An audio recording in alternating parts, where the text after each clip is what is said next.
If your vehicle is not equipped with this instrument panel, please see your owner's manual for more information. The front and rear sonar system helps detect obstacles at the front, rear, and corners of the vehicle. The system is activated when the ignition is in the on position and the shift lever is moved to either the reverse or drive position. The system automatically deactivates at speeds above 6 miles per hour and reactivates when the speed drops below 6 miles per hour.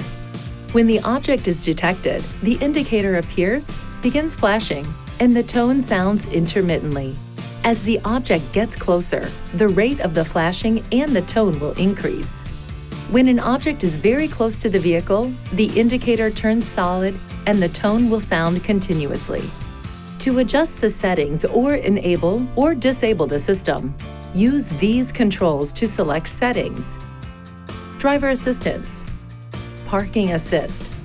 Then select the setting you wish to change or the system you want to turn on or off.